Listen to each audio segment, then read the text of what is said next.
մենք խոսել ենք նաև այսօրվա գործընթացների մասին եւ ասել ենք, որ կառավարությունը չի կարող պայքարել կոռուպցիայի դեմ այն մեխանիզմով, որը ներկայացված է, ինչու, որովհետեւ խոսքը վերաբերվում է գործադիր իշխանության մեջ կոռուպցիայի դեմ պայքարելու մասին։ Եվ ասել ենք, դա նաև հայտարարել ենք հրապարակային եւ բազմիցս, որ պետք է լինի անկախ մարմին։ Այդ մարմնի մեջ պետք է ներգրաված լինեն եւ մասնագետներ, եւ քաղաքացիական հասարակությունը, եւ ընդդիմությունը, եւ նաեւ հասկանալի պետական գերատեսչություններից, բայց մարմինը պետք է լինի անկախ եւ գերակշիռ մասը պետք է լինի ուրեմն քաղաքացիական հասարակություն, մամուլ, հասարակական կազմակերպություններ, մամուլ, ընդդիմադիրներ եւ համապատասխան մասնագետներ, որոնք նաեւ ֆինանսներում, բայց անկախ մասնագետներ այդպեսին պետք է գտնել։ Այնպես որ այս մեր մոդելը, որ անկախ մարմին պետք է լինի, բազմիցս ասվել է, կրկնվել է, ես դրա մասին նորից կրկնում եմ։ Ինչ վերաբերվում է արդեն ընդհանրապես կամ մարդկանց, որոնց մասին նշեցիք, մենք պետք է հասնենք մի շատ կարևոր բանի, որ բոլոր օրենքի առաջ հավասար պետք է լինեն։ Սա է մեր սկզբունքը եւ սրա վրա ենք մենք աշխատելու, ինչպես եւ միշտ աշխատել ենք։ Սա մեր դիրքորոշումն է, որը արտահայտված է պարբերաբար եւ հրապարակայնորեն։ Օրենքը պետք է լինի գերակա, օրենքը պետք է աշխատի։ Սա է հիմնավորումը։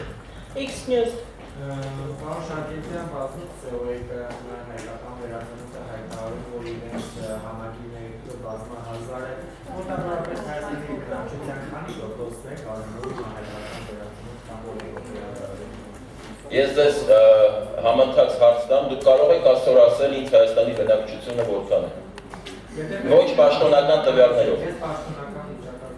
Ոչ պաշտոնական վիճակագրությամբ, որովհետև կուսակցությունները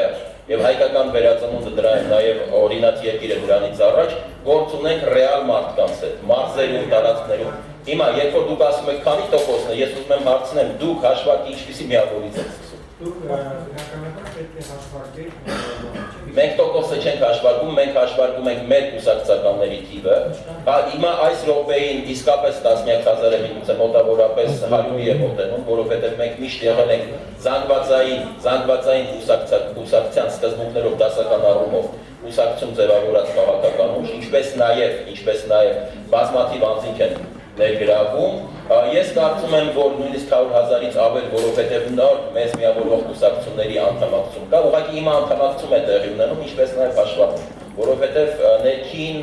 փաստաթղթային խնդիրներ կան, կազմակերպված ադմինիստրացիա կա, այսինքն կուսակցության գործընթաց են տեղի ունենում։ Պես որ սա է, մոտավորապես թիվ, իսկ որ տոկոսն է, դա կախված է լինելու նրանից, եթե դուք ինձ ասեք, թե վերջի վերջո այսօր ձեր տվյալներով Հայաստանում որքան մարդ կա։ Ենթադրենք Հայաստանում կա 2.5 միլիոն։ Ենթադրելով չի, եթե դուք ուղղակի թիվն եք ուզում, քանակը մոտավորապես, ես ձեզ արդեն ասացի, բայց այդ քանակը կճշգրտվի մենք նոավերի հստակ փոխանցել, որտեղ հիմա տեղի ունենում եւ անդամադրման գործընթաց, հա,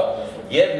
ներքին վարչական կուսակցական կառավարման գործընթաց։ Խնդրեմ, թիվը ես ձեզ ասացի, տոկոսները